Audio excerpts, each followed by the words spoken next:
are people going to pay for someone to come in with past experience and knowledge, right? What are they going to pay for that? Do they see the value? Some do, some don't. You know, that early on, it was like this, well, I'm going to pay this, and what do I get for that? I mean, typical owner, CEO response, what's my return on investment? And, you know, you have to kind of craft that story. When you're starting out, you have to draw upon the businesses that you were part of. And I'm like, great, but you're not doing that anymore. So how are you going to help me do it here, especially since you're not here 8 hours a day with my team? So the struggle was building that bridge, right? Crossing the chasm, showing them how these things, if implemented, when implemented, would then change their outcomes.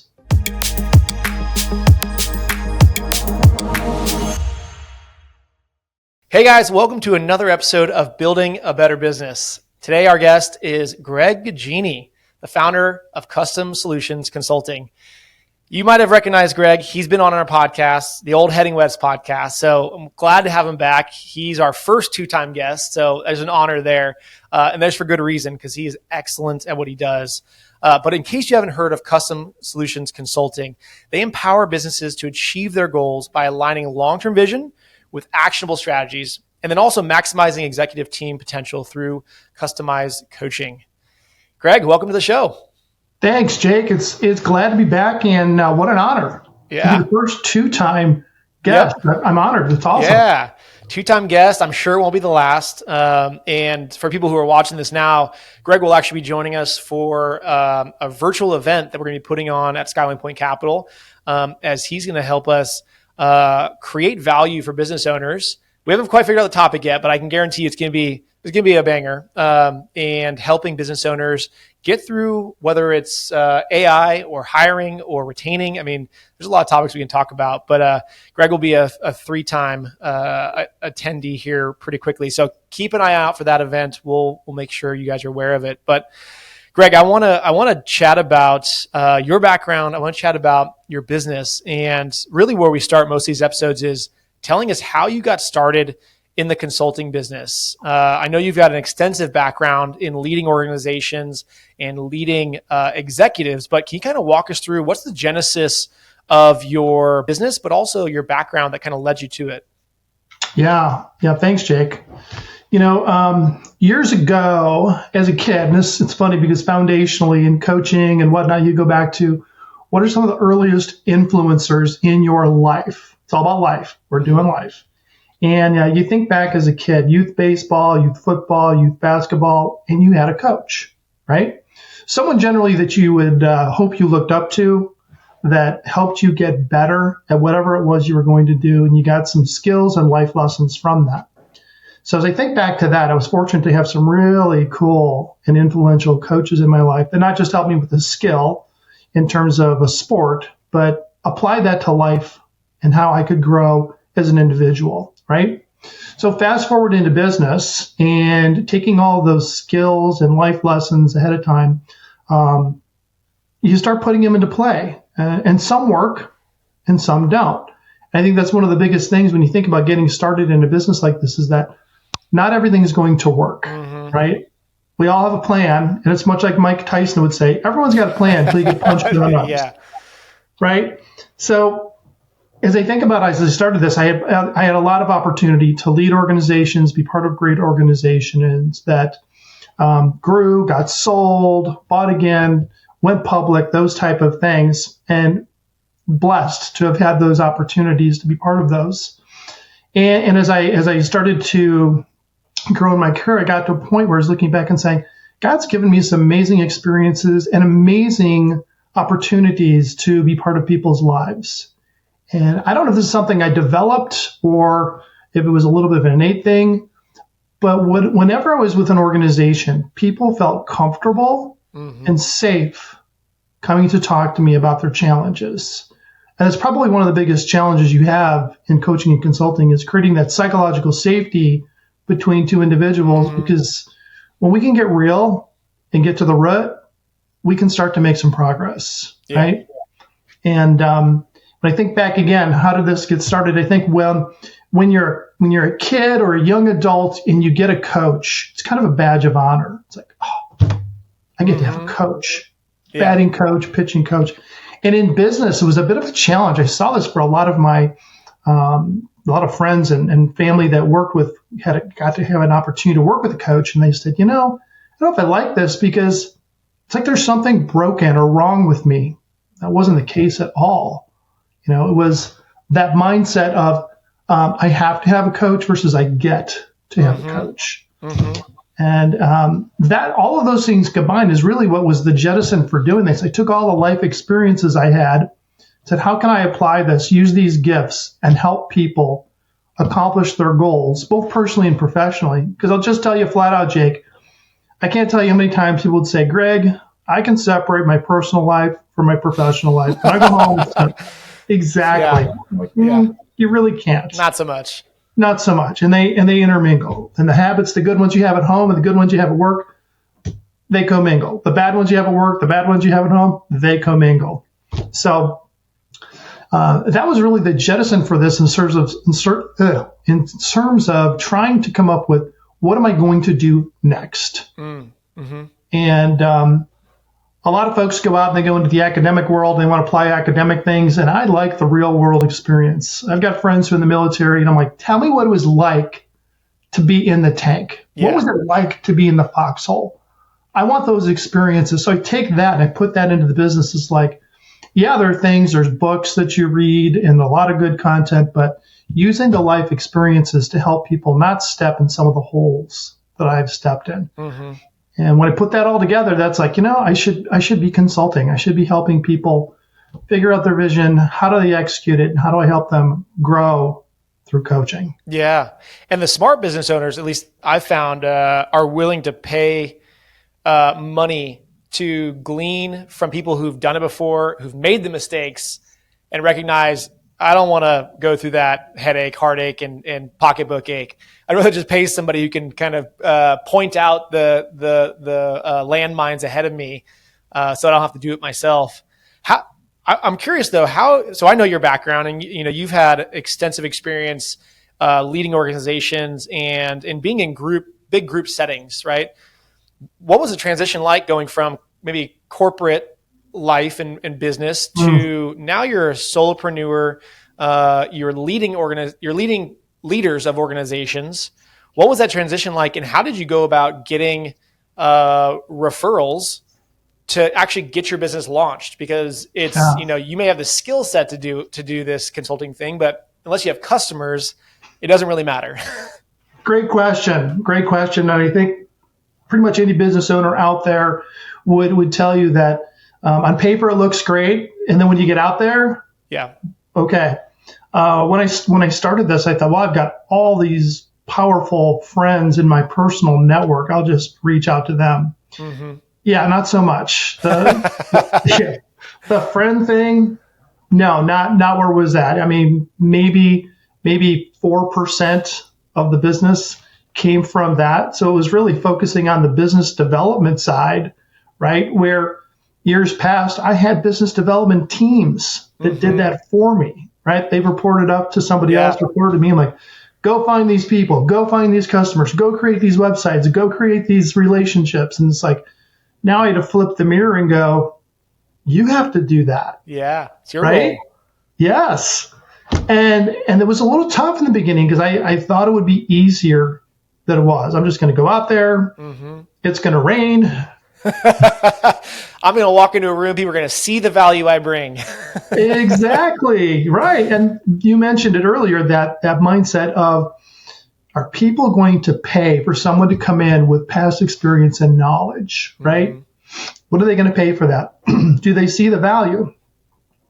Some do, some don't. That early on, it was like this, well, I'm going to pay this, and what do I get for that? I mean, typical owner, CEO response, what's my return on investment? Yeah. And, you have to kind of craft that story. When you're starting out, you have to draw upon the businesses that you were part of. And I'm like, great, but you're not doing that anymore. So how are you going to help me do it here, especially since you're not here 8 hours a day with my team? So the struggle was building that bridge, right? Yeah. Crossing the chasm, showing them how these things, if implemented, when implemented, would then change their outcomes, and getting them to realize that This is not like take a pill and tomorrow the team's all different. Yeah. Right? You got to have time. You got to let them actually experience these things, come back to the huddle, and come out with a new play. And once those things started to fall in place, the business started to get legs, right? Started to get legs. And for me, overcoming what you asked earlier, I had the power to be able to tell people, just do this. And if they didn't in the review, it didn't look so good. Yeah. You don't have that power as a consultant. Everything you're doing is a recommendation, encouragement, try this type of thing. And that was a little frustrating in the beginning because I could see these things, but you can't make anybody do anything, right? You have to create a picture for them to show them, if you get here, and here's what it looks like along the way, draw that map, then you can achieve these things. And getting them to buy into, it's going to take a little time. People don't change overnight. New habit forming, breaking old ones, implementing, giving them time to do those things. Yeah, that was probably one of the biggest struggles for me because it's like, just go do this. Yeah. Well, how did you then call it the hump? How did you get over the hump? What was there like a critical moment or a tipping point or a catalyst where you're building your business development and you're trying to figure out, okay, does this plan work? How do I get people to take action? When did you see your business start to tip over, kind of that roller coaster, peak and then drop? Where was there like one moment that comes to mind? Was there a problem that you solved or an opportunity that you seized that really sent it over the edge? It's gonna sound a little funny. It wasn't in a business setting. So I office out of my home, got a big couch, very nice, well put together office that my wife decorated. So if I showed you a picture, like, your wife decorated that. Yeah, this is definitely not me. Right? And so my wife's sitting on the couch and I'm just sitting here pondering. And she's like, what's going on? And I'm like, maybe this is not for me. She's like, what do you mean? I'm like, some of these folks, I just can't get them to go there. And I know that if they went there, it would work for them. And she's like, just let go. I'm like, what do you mean let go? Do you like to eat? I mean, you like driving? You let go. You let go. And she's like, you coach people all the time. There's only a few things you can control. And, you can control yourself, but you can't control them. So maybe you just need to let go of some of these people or some of these things that, are bugging you. And if they don't want to implement any of them, that's okay. Yeah. It's not on you. And I had to ponder and pray on that for a while because I'm like, is that what I'm supposed to do? Am I supposed to let go of some of these things? And I think in any business, that's a challenge when people decide to let go of a client or let go of a supplier, right? And what's the outcome of that? Because you don't know.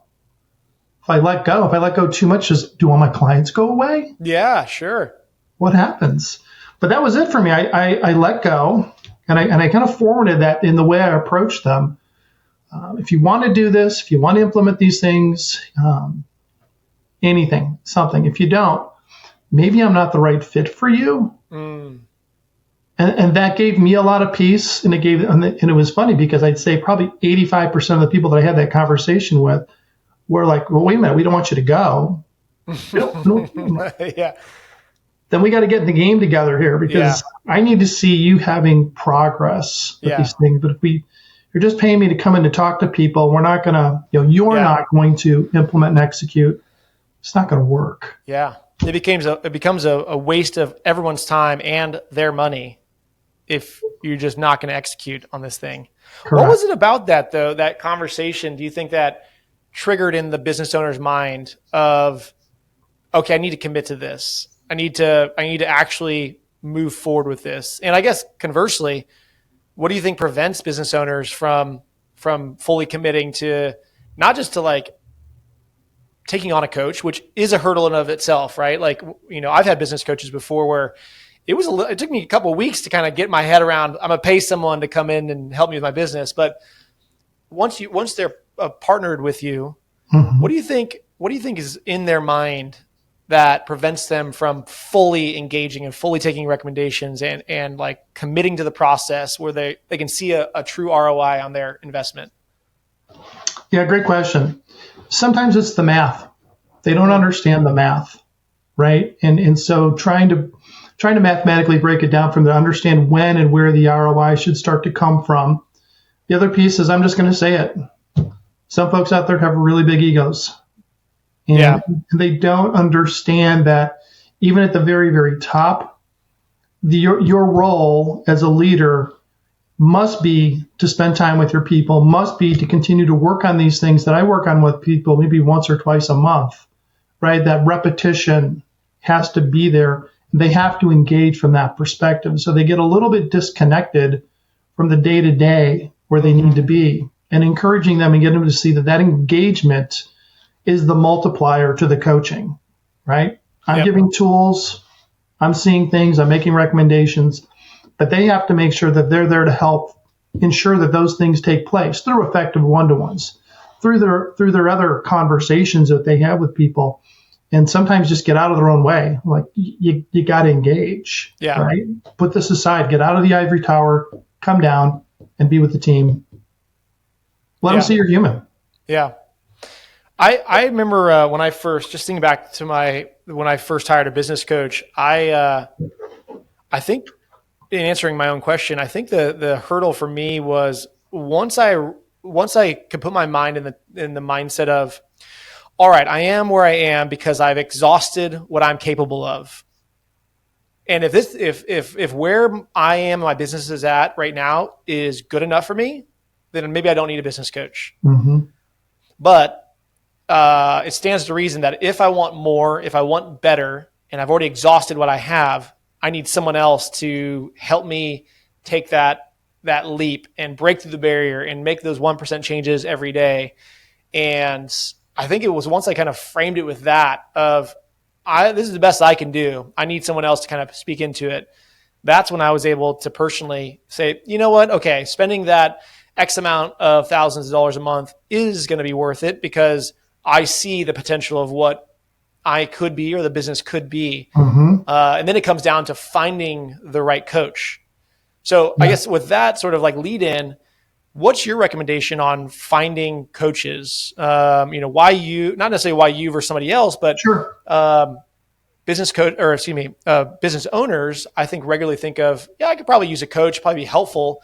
And you throw a rock nowadays and you'll hit a couple coaches or consultants. So how would you recommend people find the coach or consultant that fits their personality, but also their business? Yeah, that is key. You nailed it, because you can walk out the door, drive 2 miles, you'll find a bunch of coaches for sure.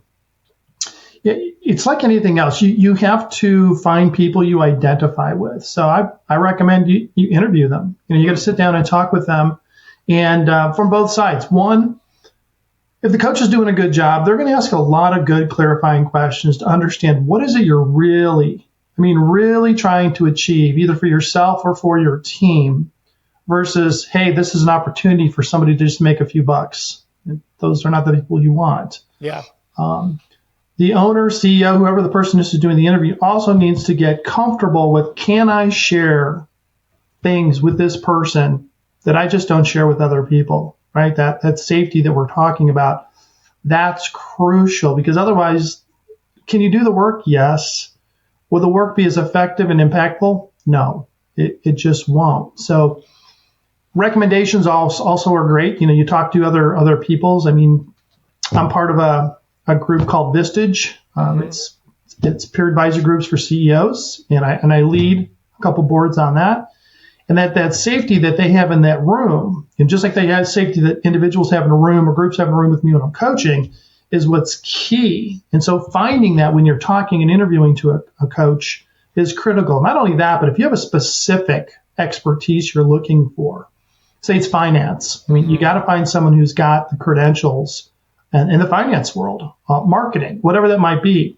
So having a plan up front for what you want and literally interviewing towards it. Skill set's one thing, but can I relate to this person? Can I take advice from this person? Will I implement? Will I be comfortable doing these things? That's critical. It sounds simple, but it's not, because we live in a society where people want to move fast, right? And if we can't figure it out on our own, I'll just hop on ChatGPT and put in a coach. There it is. Done. Yeah. Yeah. Yeah. So you touched on something that I've thought about before, and then I'll move on because I want to ask you about when business was difficult. But do you have a preference or recommendation for business owners when they've already come to the conclusion that I want a business owner, or excuse me, I want a business coach? Do you recommend that they find someone who's a specialist? Like, well, I've got a business development problem. I need to find a business development coach.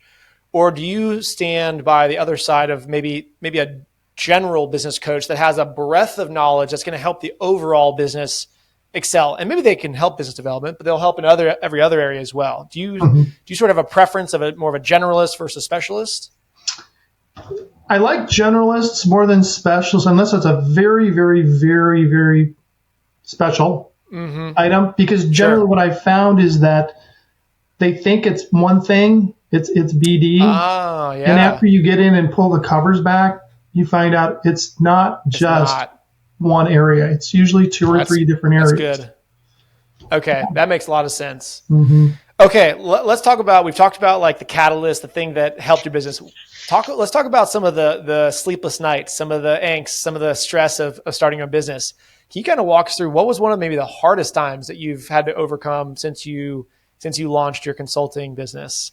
Yeah. So in the coaching and consulting world, one of the toughest times of the year is the end of the year when everybody is celebrating, right? Because that's the time of the year when renewals come up, right?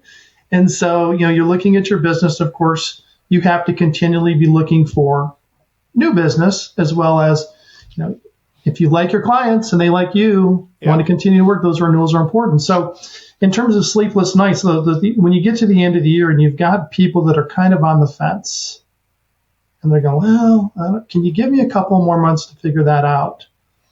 That creates sleepless nights. And not only mine, I think anybody who's a coach or consultant, because you're going, I either need to put the accelerator down and go find some more people to work with, or I got to figure out why is this person not wanting to commit? Because the gap can be pretty big. I mean, 2 or 3 clients in some businesses can represent a large amount of money. Yeah.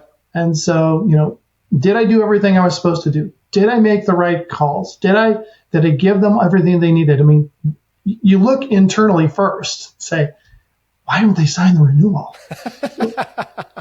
What did I do wrong? What? Yeah. Or did I not do enough right? Yeah. So did my email go through? Did that email go through? Exactly. No, exactly. So it's really for my business, that's where it comes down to, is like, okay, have I done everything I can do? Yes. If not, what else should I have done? And we all learn. There are sometimes you just don't. But that end of the year is probably the sleepless nights come in. You're going, planning my year. And when I say end of the year, I start looking in October, having those conversations with people. And usually the contracts are 12 months, or agreements are 12 months. So are we ready to move forward? So other than that, I sleep pretty good at night. Good. Well, what was there anything that you did specifically to overcome those sort of difficulties? Did you change the window of your contract so they're mid-year, or did you give like a 60-day, got to give me a 60-day notice to vacate this contract? So great question. And I did not change the terms or the time frame. I changed my approach. So going into that last quarter of the year, I created a review, just like you would create a review for an employee.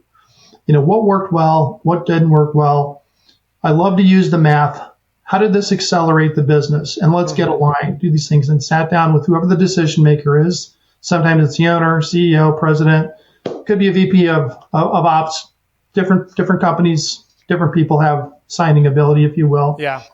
And to make sure I did everything that I thought I was supposed to do, and that we were in alignment on the impact that this was happening, I'd start to have those conversations with people and say, okay, let's look, how did this work? Are we aligned? This is what I show. I saw 10 times multiplier in the last year. Are we on the same page?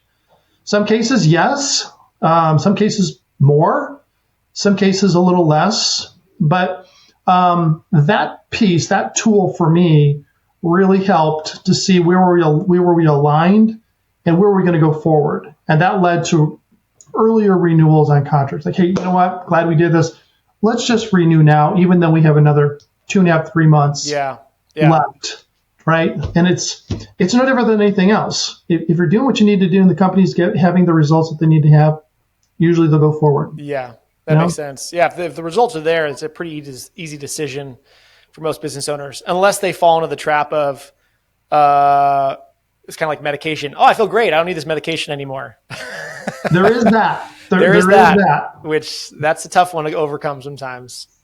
100%. It doesn't take long for them to realize, oh, that's why we did so well. Greg was there. And it's happened. People have gone off their meds, to use your terms. Yep. And I'll get a call back. Do you have capacity to come back? We're not doing those things that we were doing before. Yeah. And if I do, I go back. Absolutely. Yeah. Except it'll be more expensive now. I'm kidding. I'm curious. So you're in a different industry, obviously, as me, with coaching and consulting.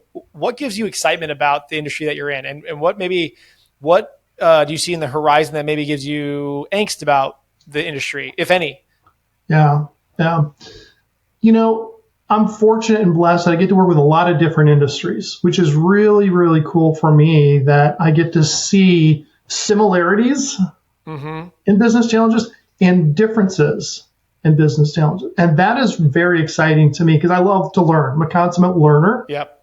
And you see these different things in different industries that are, wow, that's really different. And that's really why I call my business Custom Solutions, because I'm not an off the shelf. Do I have forms, tools? Yes. But they're all customizable to meet the client where they're at. So that really excites me because I love to learn. What also excites me, even more than that, is seeing them grow through trying new things, getting out of their own headspace, losing some of that fear and executing on these things. And literally when they win, I'm part of the team and I win. And that's one of the cool things about, at least in my business, is that I feel as though I'm part of their team. And I'd say in 95% of the cases, they feel like I'm part of their team. I mean, I've got their swag, I've got their hats, I've got their shirts. Yeah. I mean, I'm part of the team. And I love that. I love that I can build that relationship with people where they're winning and I'm winning with them. And that's what it's all about. That's what I'm here to do. I'm here to try and help them. Yeah, I love that. Well, the question I want to finish on is we know that most people start a business for a very specific reason. Like they have something in their head that they want to achieve and they go out and do it. Oftentimes it's connected to their personal life. So the question I have for you is, what's the long-term goal for your business? And then how does that play into the personal goals that you have, whether it's retirement goals or freedom of time? I mean, what does that look like for you? Great question. Long-term, as you look at the landscape of business today, and we talked about it a little bit earlier, people are thinking about, do I need a coach? Do I need some help? Do I need this? And this investing in people thing. And I'm going to go back about 2 years ago. I had an opportunity to spend a little time with Jamie Dimon. He's the CEO of JP Morgan Chase Bank. A friend of mine invited me to an event, and I had maybe, 7-10 minutes to talk to Jamie. And he's a curious guy. He asked, what do you do and why do you do it? Oh, he's a fascinating guy. In fact, I asked him, are you going to run for president? I mean, you could run for president. Yeah, You're that type of guy. Yeah. So he's asked people what I do, this coaching, consulting, and all this stuff, and helping people and leaders get better. And he goes, why do you do it? Much like you asked me earlier. Mm-hmm. And I said, everyone's got to find their purpose. And you find your purpose early in life, you find your purpose later in life. And I looked at this and I said, Jamie, I love what I do because I get to share with people things that have worked and not worked. And I get to help them achieve their dreams. Much like part of your business is, Jamie, where you're helping people through giving them money in different divisions to grow their businesses. And what I love about it is that this is something I can do for the rest of my life. Mm-hmm. And he goes, what do you mean, Greg? What do you mean? I've had friends who have retired and they don't know what to do with themselves. So what are you telling me? I guess I could say I'm retired. He goes, what do you mean you're retired? I said, I'm doing what I love to do. And I wake up every morning and I'm excited about it. And I go to bed at night, I'm excited about it. and I can do as much of this as I want. And as I grow older, I can still do it, God willing. Yeah. And still do it with people and still afford myself, to what you mentioned earlier, to have the time to go away. I can do some of this virtually, so I can literally be in another state or another country and do this. And that's my long-term plan. I mean, I'm going to continue to do this and help people as long as they'll let me, and as long as God lets me, bring this gift to people and share with them opportunities for growth. I love that. I love that you've built a business that you've already thought about the end in mind. You've already thought about the benefits of it, what it's going to be in 20 years. And you've built something that you want to stay in long term. And not that you actually necessarily have to. I mean, your goal could be sell the business in 20 years. I mean, that's a fine goal as well. But I love that you've built something for yourself that you're excited to be in for the remainder of your life, that you're capable of being in for the rest of your life. And it's just as much about serving others as it is about, maintaining it, whether it's maintaining a lifestyle or doing big things. You're constantly giving back. So I love that approach. Before we wrap up, is there anything we didn't talk about, or is there something that you'd like to leave the listeners with? And then also, how can they get a hold of you if they want to ask about coaching and consulting? Yeah. We touched on a lot of stuff. One question you did ask I didn't ask is the angst question. What gives me angst in the world about what it is that I do?